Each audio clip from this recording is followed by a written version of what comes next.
Y'all got any type of life today? Actually, if you got any type of life,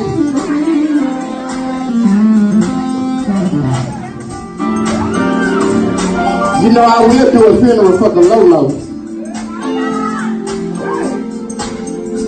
I round these deacons up, they'll stand in front of the casket, and we'll say ashes to ashes, dust to dust. Ask your neighbor, say, neighbor, there's life in Jesus. And in Jesus, there is life. There is nothing too hard for God. Nothing too hard for God. The power belongs to God. There is nothing too hard for God. Power.